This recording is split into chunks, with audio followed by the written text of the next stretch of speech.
बिस्मिल्लाहिर्रहमानिर्रहीम। अस्सलाम वालेकुम नाज़रीन, मैं हूं फैयाज़ राजा और आप देख रहे हैं आपका अपना यूट्यूब चैनल। दोस्तों, वफाकी दरकुमत इस्लामाबाद और रावलपिंडी से मज़दूर सहाफ़ी के ज़राए से ख़बरें, मालूमात और उन पर फिर हमारा तज्ज़िया और तबसरा। और आज की इस वक्त की सबसे बड़ी और लेटेस्ट डेवलपमेंट, पाकिस्तानी इस्टेब्लिशमेंट और पाकिस्तान के रवायती सियासी माफिया हुकूमत के दौरान फासले बढ़ने लगे। ताज़ा तरीन इत्तलात के मुताबिक पाकिस्तानी इस्टेब्लिशमेंट के तर्जुमान की जानिब से मरियम नवाज साहबा को भी रगड़ा लगा दिया गया और इसके साथ साथ एक इंतहाई शर्मनाक सूरत हाल उस वक्त पैदा हो गई पाकिस्तान की माफिया चुनतखब हुकूमत के लिए, जो कि फार्म 47 की हुकूमत है, जब अमरीकी सदर डोनाल्ड ट्रंप और शहबाज शरीफ साहब की एक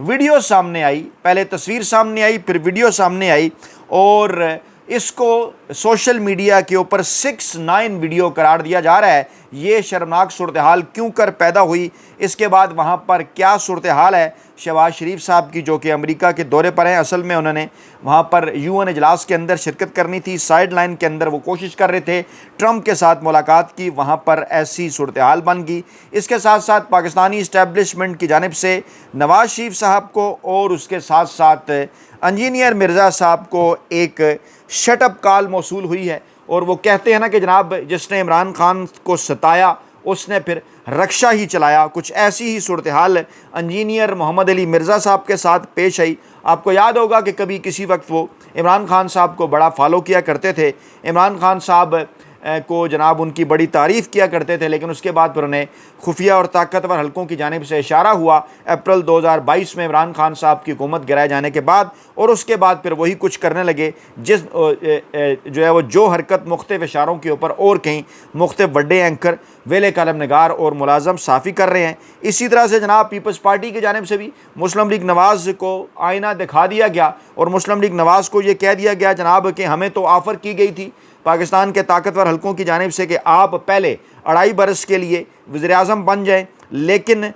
जो गारंटर थे उन्होंने ये ऑफ़र की थी, लेकिन हमने सदारत ली और हमने नून लीग के ऊपर एहसान किया कि चलें आप 5 साल के लिए वज़ारत-ए-उज़्मा रख लें। हालांकि इलेक्शन मुतनाज़ा था और अगर हम इस निज़ाम का हिस्सा ना बनते तो इलेक्शन और फार्म 47 को दुनिया तस्लीम न करती। अब यहाँ पर पीपल्स पार्टी की क़यादत के ऊपर कुछ सवालात भी हैं। आज अगर खुलकर ये बात कर रहे हैं कि इलेक्शन जनाब मुतनाज़ा था और निज़ाम का हिस्सा न बनते तो फार्म 47 को दुनिया तस्लीम न करती, इलेक्शन को दुनिया तस्लीम न करती, उसके बदले यानी इन्होंने सदारत ली, उसके बदले इन्होंने अपनी माल खाल और आल बचाई। और एक तरफ जहाँ पर ये नवाज शरीफ और मुस्लिम लीग नून के ऊपर अपने एहसान का जिक्र कर रहे हैं, वहीं ये भी बता रहे हैं कि पीपल्स पार्टी का हमेशा से पाकिस्तानी सियासत के अंदर क्या किरदार रहा और ये जो कुछ इस मरतबा जरदारी और शरीफ माफिया की जानिब से हुआ, जो कुछ नून लीग और पीपल्स पार्टी की जानिब से हुआ, डेफिनेटली वो सिर्फ़ और सिर्फ इमरान खान साहब के बुक्स में हुआ। और ये जो बड़ा इंकशाफ किया है कि जनाब हमें जो है वो वज़ारत-ए-उज़्मा और 2.5 साल की हुकूमत ऑफ़र की जा रही थी, ये नदीम अफजल चंद साहब जो कि इन दिनों आसिफ जरदारी साहब के भी, बिलावल भुट्टो साहब के भी बड़े करीब समझे जाते हैं, किसी वक्त पीपल्स पार्टी छोड़कर पाकिस्तान तहरीक-ए-इंसाफ इन्होंने ज्वाइन कर ली थी, लेकिन उसके बाद मुश्किल में देखकर पाकिस्तान तहरीक-ए-इंसाफ और इमरान खान को इन्होंने पाकिस्तान तहरीक-ए-इंसाफ छोड़ दी थी। और आज इनकी जानिब से जनाब ये एक बड़ा इंकशाफ सामने आया है कि जनाब इलेक्शन तो मुतनाज़ा था, फार्म 47 की हुकूमत थी, इसको कोई तस्लीम न करता, हमने सदारत ली और इस सिस्टम के ऊपर मोहर सब्त कर दी। जो गारंटर थे वो तो हमें आगे करना चाहते थे। यानी ये सूरत हाल है कि इस वक्त जब दुनिया के तमाम बड़े इदारे, दुनिया के तमाम बड़े अखबारात, मीडिया चैनल, चाहे वो एमनेस्टी इंटरनेशनल की रिपोर्ट हो, चाहे वो जनाब जो है वो डेली टेलीग्राफ की रिपोर्ट हो, उनकी स्टोरी हो, वो एक ही बात कर रहे हैं कि पाकिस्तान के अंदर तारीख़ की बदतरीन धांधली हुई, जिसका निशाना पाकिस्तान के ताकतवर हलकों ने इमरान खान साहब और पाकिस्तान तहरीक-ए-इंसाफ को बनाया और उसके बाद फिर उन्होंने पाकिस्तान के रवायती सियासी माफिया के हवाले हुकूमत कर दी, क्योंकि रवायती सियासी माफिया की दुकानें और ताकतवर हलकों की दुकानें दोनों इसी सूरत में चल सकती थीं कि इमरान खान साहब को हुकूमत से बाहर रखा जाए। लेकिन आज तक भी पूरी कोशिश कर लेने के बावजूद भी जितने मर्जी इकदाम उठा लिए जाएँ, गैर आइनी और गैर कानूनी, इमरान खान साहब को ये पाकिस्तानी सियासत से, पाकिस्तानी सिस्टम से बाहर नहीं कर सके। और आज भी मिन्नत तरले मुसलसल इमरान खान साहब के जारी हैं कि जनाब हमें कि आप हमारे साथ NRO कर लें, हमारे साथ डील कर लें। आपको याद होगा कि जेलम के इंजीनियर मोहम्मद अली मिर्ज़ा साहब का क्या किरदार रहा अप्रैल 2022 के बाद। उन्होंने भी बड़ा जनाब, क्योंकि यूट्यूब और सोशल मीडिया के ऊपर उनकी बड़ी फॉलोइंग है, तो उन्होंने भी जनाब एक पूरी बाकायदा तौर पर एक कंपेन उन्होंने इमरान खान साहब और पाकिस्तान तहरीक इंसाफ के ख़िलाफ़ उन्होंने जो है वो शुरू किए रखी। कोशिश उनकी ये थी कि जनाब किसी तरीके से इमरान खान साहब को पाकिस्तानी अवाम से दूर कर दिया जाए, लेकिन जो कुछ हुआ फिर इंजीनियर मोहम्मद अली मिर्ज़ा के साथ वो आपके सामने है। क्योंकि बड़े बड़े कई ऐसे लोग कि जिन्होंने जब इमरान खान साहब को छोड़ा और इमरान खान साहब के ख़िलाफ़ हुए, तो सोशल मीडिया ने, पाकिस्तानी अवाम ने, पाकिस्तान तहरीक इंसाफ के कारकुनान ने, टाइगर्स ने इमरान खान के उनका वो हाल कर दिया कि उसके बाद वो किसी बयानिए के ऊपर नहीं टिक पाए। ऐसा ही हुआ जनाब। अब इंजीनियर मोहम्मद अली मिर्ज़ा के हवाले से इस्लामी नज़रियाती कौंसिल ने इंजीनियर मोहम्मद अली मिर्ज़ा को गुस्ताखी का मुल्ज़म करार दे दिया है और उन्हें गुस्ताखी का मुल्ज़म करार देते हुए कहा है कि मिर्ज़ा मोहम्मद अली के बयानात किसी शरई मकसद के बगैर कहे गए और नकल कुफर पर मबनी बयानात की बिना पर इंजीनियर मिर्ज़ा सख्त तरीन ताज़ीरी सज़ा के मुस्तहक़ हैं। ये एक बहुत बड़ी डेवलपमेंट है जो ऐलान इस्लामी नज़रियाती कौंसिल की जानिब से सामने आया है। और इस्लामी नज़रियाती कौंसिल के इजलास में चेयरमैन अल्लामा डॉक्टर मोहम्मद राग़िब हुसैन नईमी, अरकान कौंसिल जस्टिस डॉ ज़फ़र इकबाल चौधरी, डॉक्टर अब्दुल गफूर राशिद, साहबजादा पीर खालिद सुल्तान कादरी, मोहम्मद जलालुद्दीन एडवोकेट और हाफिज़ ताहिर महमूद अशरफी ने शिरकत की। इजलास में जनाब उनके साथ साथ मलिक अल्लाह बख्श कलियार, जस्टिस रिटायर्ड अल्ताफ़ इब्राहिम, मौलाना पीर शमसुर रहमान, मोहम्मद यूसुफ ऐवान, सैयद इफ्तिखार हुसैन नकवी, डॉक्टर मुफ्ती इंतखाब अहमद, राना मोहम्मद शफीक खान पसरोरी, साहबजादा सैयद सैदुल हसन, साहबजादा हाफिज़ मोहम्मद और फरीदा रहीम और बैरिस्टर सैयद अतीकुर रहमान शाह बुखारी ने शिरकत की। और इन तमाम ने, इस्लामी नज़रियाती कौंसिल ने वफाकी तहकीकाती इदारे साइबर क्राइम विंग के मरासला बाबत मिर्ज़ा मोहम्मद अली इंजीनियर पर आयद FIR की जो तौहीन रसालत थी उनके ऊपर उसका जायज़ा लिया। उनके मुतल्लिक जनाब उन्होंने फ़ैसला दिया। 26 अगस्त को जेलम पुलिस ने मतनाज़ा वीडियो बयान के बाद इंजीनियर मोहम्मद अली मिर्ज़ा को 3 MPO यानी अमन आमा का जो आर्डिनेंस है इसके तहत उन्हें हिरासत में लिया, जेल मुंतकिल कर दिया, अकेडमी को ताले लगाकर सील कर दिया। और जनाब जेलम में जो है वो मशीन महल्ले के रिहायशी इंजीनियर मिर्ज़ा साहब उनके लेक्चर खिताबात सोशल मीडिया पर वो अपलोड करते हैं और उनके फॉलोअर्स की तादाद तकरीबन 30 लाख से ज़ायद है। और जनाब इस आर्डिनेंस के तहत उन्हें हुकाम ने गिरफ़्तार किया जो कि ऐसे शख्स को गिरफ़्तार और हिरासत में लेने का कहता है जिसकी वजह से अवामी नज़म और अमन आमा की सूरत हाल को अंदेशा पहुँचने का जो है वो ख़दशा हो। और इस्लामी नज़रियाती कौंसिल ने बड़े वाज़े अल्फाज में ये बात कर दी है कि कुरान और सुन्नत में भी बाज़ कुफ्रिया अल्फाज जनाब नकल हुए हैं, मगर ये बात अधूरी पेश की जाती है जनाब। और हकीकत यह है कि जब इन तमाम मुकदमात को देखा जाए तो साफ ज़ाहिर होता है कि वहाँ इन अल्फाज की किसी तौर पर तायद नहीं बल्कि बतौर रद्द, इनकार और सख्त तंबी के तौर पर जिक्र किया गया है। और नाउज़ बिल्लाह कुछ और इसका उन्होंने जनाब जो है वो मतलब बना दिया इंजीनियर मिर्ज़ा साहब ने। और अब जनाब शरई असूल ये है कि कुफर के अल्फाज सिर्फ उस वक्त नकल किए जा सकते हैं जब उनका मकसद जायज़ दीनी ज़रूरत हो, लेकिन जहाँ पर मोहम्मद अली मिर्ज़ा साहब ने कुछ और किया, यानी ये तमाम तर मामला अब एक और रुख इख्तियार कर रहा है। और चंद दिन पहले जो ख़बरें आ रही थी इस किस्म की कि जनाब जो है वो मोहम्मद अली मिर्ज़ा साहब की वहाँ मौजूदगी इसलिए बड़ी मानी खेज़ है कि इमरान खान साहब वहाँ मौजूद हैं और वो इमरान खान साहब को कोई पैगाम भी जनाब पहुँचा सकते हैं पाकिस्तान के ताकतवर हल्कों की जानिब से। इसके साथ साथ जनाब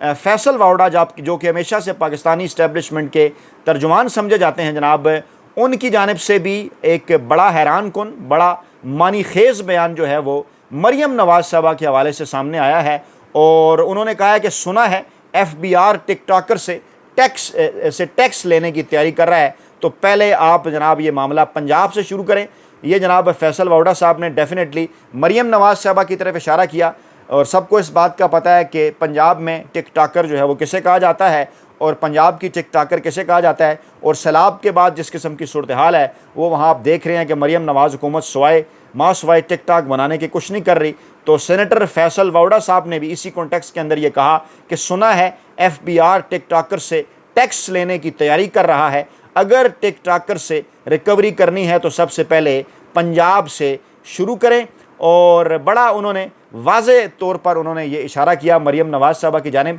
जिससे ये ज़ाहिर होता है कि जनाब कुछ तो है जिसकी पर्दादारी है। शायद पाकिस्तान के ताकतवर हलकों के साथ जो ताल्लुकात हैं मरीम नवाज़ हुकूमत के और नवाज़ शरीफ साहब के, शायद वो अब उस नहज पर नहीं है। जूँ जूँ नवंबर 2025 करीब आ रहा है, मामलात नवंबर 2027 की जानिब बढ़ रहे हैं। सवालात उठ रहे हैं कि 2 साल का नोटिफिकेशन आएगा नवंबर 2025 से नवंबर 2027 का, या फिर इस नोटिफिकेशन के बाद नवंबर 2027 से जो है वो नवंबर 2032 तक की अगली मुद्दत मुलाजमत के अंदर तोसी भी हो सकती है। नवाज़ शरीफ साहब नाराज़ होकर बैठे हैं और इत्तलात यही है कि एक तो पाकिस्तानी इस्टेब्लिशमेंट की जानिब से कई मामलात पर उन्हें शटअप कॉल दी गई, जब कई मामलात के अंदर उन्होंने जो है वो नवाज़ शरीफ और शहबाज शरीफ साहब को अपने मशवरे देने की कोशिश की, इक़्तिदार को आगे बढ़ाने के लिए, हुकूमत चलाने के लिए। तो बड़े वाज़ेह अल्फाज में उन तक ये मैसेज पहुँचा दिया गया कि नहीं जनाब आप रेस्ट करें, बल्कि यहाँ तक कहा जा रहा है कि मरीम नवाज़ साहबा की जानिब से भी बाकायदा तौर पर नवाज़ शरीफ साहब को ये बात की जा चुकी है कि जनाब अब आप रेस्ट करें, अब आप आराम करें, हमें अपने मामलात को इस्टेब्लिशमेंट के साथ अपने तरीके से जो है वो चलाने दें। दूसरी जानिब जनाब मामला कुछ यूँ है कि आपको याद होगा कि इमरान खान साहब ने अपने वज़ारत उज़्मा के दौर में जब अमेरिका का दौरा किया था तो क्या खूब ज़बरदस्त उनका इस्तकबाल हुआ था। आपको याद होगा कि किस तरह से डोनाल्ड ट्रंप उन्हें जो है वो लेने के लिए आए बाहर, उसके बाद फिर डोनाल्ड ट्रंप ने ख़ुद, डोनाल्ड ट्रंप साहब की फ़ैमिली ने और वहाँ पर जो भी प्रोटोकॉल के लोग थे, किस तरह उन सब ने इमरान खान साहब के साथ तस्वीर बनाई। इमरान खान साहब का कॉन्फिडेंस, इमरान खान साहब की बॉडी लैंग्वेज, आपको याद होगी कि कैसे इमरान खान साहब डोनाल्ड ट्रंप साहब से मुलाकात कर रहे थे वहाँ पर, और डोनाल्ड ट्रंप साहब किस तरह बड़े गौर से इमरान खान साहब की तमाम तर बातें सुन रहे थे, इमरान खान साहब को अपना दोस्त करार दे रहे थे, हाथों पर हाथ मार रहे थे। और उसके बाद एक दौरा जो है वो आर्मी चीफ साहब का जून के महीने में डोनाल्ड ट्रंप साहब के साथ, जिसकी कोई मीडिया या कोई फुटेज इस किस्म की सामने नहीं आई, लेकिन उससे कुछ खबरें इस किस्म की निकली कि वहाँ भी इमरान खान साहब के मुतल्लिक बातचीत हुई कम से कम 2 मरतबा। उसके बाद फिर एक खामोशी थी अमेरिका और पाकिस्तान के दरमियान। बड़ी कोशिशें जारी थी इस हुकूमत की जानिब से, चुनतखब हुकूमत की जानिब से, शहबाज शरीफ साहब की जानिब से, कि किसी न किसी तरीके से कोई अमेरिका का दौरा हासिल कर लिया जाए। मिल नहीं रहा था वो दौरा, बल्कि ये कहा यह जा रहा था कि शायद आर्मी चीफ साहब एक और दौरा करेंगे अमेरिका का। लेकिन इस दौरान जो है वो UN इजलास के मौके के ऊपर अमेरिका का दौरा आ गया। शहबाज शरीफ साहब इससे गनीमत जान रहे थे और उन्होंने पूरे दफ्तर ख़ारजा की वहाँ पर ड्यूटी लगा दी कि किसी न किसी तरीके से कोई एक मुलाकात तो हासिल करें डोनाल्ड ट्रंप साहब से। इस मौके पर माजी में ऐसी मिसालें मौजूद हैं कि साइड लाइन के ऊपर पाकिस्तानी क़यादत की मुलाकातें जो हैं वो हुआ करती हैं और पूरी कोशिश की गई, लेकिन ये मुलाकात किस तरह से हुई आपने इसकी वीडियो भी देखी होगी, इसकी तस्वीर भी देखी होगी, और आपने देखा होगा कि किस तरह से जो है वो इसके ऊपर आलमी और जो मुल्की मीडिया है वो उसको ट्वीट भी कर रहा है, वो उसको रिपोर्ट भी कर रहा है। और सीनियर साफ़ी मोहित पीरज़ादा साहब का भी एक ट्वीट सामने आया जिसमें उन्होंने कहा कि मुबारक हो जनाब के तकरीबन जो है वो शहबाज शरीफ और डार साहब की पूरे 36 सेकंड की मुलाकात हुई है डोनाल्ड ट्रंप साहब से, बहुत बहुत मुबारक। हमने जनाब जब इस वीडियो को देखा तो जो पूरी कोशिश कर रहे थे हुकूमती एहलकार इसको जो है वो डबल करके चलाने की, इसको बार बार रिपीट करके चलाने की, तो रिपीट करके भी अगर वो चलाएं तो कोई वो 69-70 सेकंड की वो टोटल वीडियो बन रही है, जो कि जो ही आई जो है सोशल मीडिया के ऊपर। सोशल मीडिया के जो लोग हैं, जो सोशल मीडिया के सार्फिन हैं, उन्होंने जनाब इस सूरत हाल को इंतहाई शर्मनाक करार देते हुए जो है वो इस वीडियो को 6ix9ine वीडियो करार दे दिया कि ये जनाब शहबाज शरीफ और डोनाल्ड ट्रंप साहब की 6ix9ine वीडियो है, जिसे जनाब जो है वो 69 सेकंड की सिर्फ इस वीडियो को पता नहीं क्या पेश जो है वो क्या कुछ बनाकर पेश किया जा रहा है। इस वक्त जो PR डिपार्टमेंट है शहबाज शरीफ साहब का, उनकी जानिब से पाकिस्तान के रवायती मीडिया भी बार बार वही वीडियो डबल करके चला रहा है। 36 सेकंड की वीडियो 69 सेकंड के अंदर बदल कर बार बार चला रहा है। कोई इम्पैक्ट बनाना चाह रहा है कि देखिए जनाब डोनाल्ड ट्रंप साहब इमरान खान साहब से मुलाकात कर रहे हैं। हालांकि हुआ क्या, ज़ोर ज़बरदस्ती जनाब, मैं आपको वो तस्वीर भी दिखा देता हूँ। ये तस्वीर जो इस वक्त जो है ये देखें, आप देख सकते हैं, ये तस्वीर जनाब है इतनी सी, और इसमें जनाब वो क्योंकि उन्होंने थम्स अप का भी इशारा किया तो बार बार TV चैनल्स यही चला रहे हैं कि जनाब डोनाल्ड ट्रंप साहब ने थम्स अप का इशारा कर दिया, जनाब थम्स अप कर दिया शहबाज शरीफ साहब को। सूरत हाल ये है कि पाकिस्तान की जो मौजूदा चुनखब हुकूमत है उसकी क्या और कितनी अहमियत है अमेरिका के सामने, वो इस तस्वीर से, इस वीडियो से बड़े अच्छे से वाज़े हो जाता है। और शहबाज शरीफ साहब को भी खुद भी अच्छी तरह इस बात का अंदाज़ा है कि असल मुलाकात जो डोनाल्ड ट्रंप साहब की होनी थी वो तो जनाब हो चुकी है जून के महीने के अंदर। और बावजूद कोशिश के मुझे ये जो 36 सेकंड मिले हैं या 69 सेकंड मिले हैं, इससे अगर मैं को निकाल सकता था तो यही एक तस्वीर ही निकाल सकता था, ताकि किसी वक्त में जाकर अपने ड्राइंग रूम में इसे सजाऊं और अपने जो है वो आने वाली नस्लों को मैं ये बात बताऊं कि देखिए जनाब, कभी मेरी जो है वो डोनाल्ड ट्रंप साहब से भी मुलाकात हुई थी। दूसरी जानिब डोनाल्ड ट्रंप साहब की बॉडी लैंग्वेज इसके अंदर देखें और शहबाज शरीफ साहब की बॉडी लैंग्वेज इसके अंदर देखें, इसहाक डार साहब की बॉडी लैंग्वेज आप इसके अंदर देखें और फिर कंपैरिजन करें कि नवाज शरीफ साहब की एक मुलाकात हुई थी डोनाल्ड ट्रंप से, उसकी भी आप बॉडी लैंग्वेज देखें, ये बिल्कुल उसी तरह की बॉडी लैंग्वेज इधर भी नज़र आती है। और फिर ज़रा याद करें कि जो इमरान खान साहब की डोनाल्ड ट्रंप साहब से मुलाकात हुई थी और उस वक्त इमरान खान साहब की किस किस्म की बॉडी लैंग्वेज थी, मुल्की और बैन-अवी मीडिया कैसे रिपोर्ट कर रहा था, पूरे अमेरिकन मीडिया के अंदर भी कैसे इमरान खान साहब की धूमें थी। डेफिनेटली जब आपके पीछे आवाम का वोट बैंक हो तो फिर एतमाद ही कुछ और हुआ करता है। और फिर इमरान खान साहब की पर्सनैलिटी में खैर एतमाद तो है ही, और जिस तरह से उन्होंने सामना किया था दुनिया की जो मजबूत तरीन समझी जाने वाली अमरीकी क़यादत का, उसके ऊपर पूरी दुनिया के अंदर जो है वो वाह वाह हुई थी। तो ये है जनाब इस वक्त की ताज़ा तीन अपडेट्स। अपना बहुत ख्याल रखिएगा, दुआ में याद रखिएगा। नई वीडियो के साथ जल्द हाजिर होंगे। अल्लाह ने के बाद।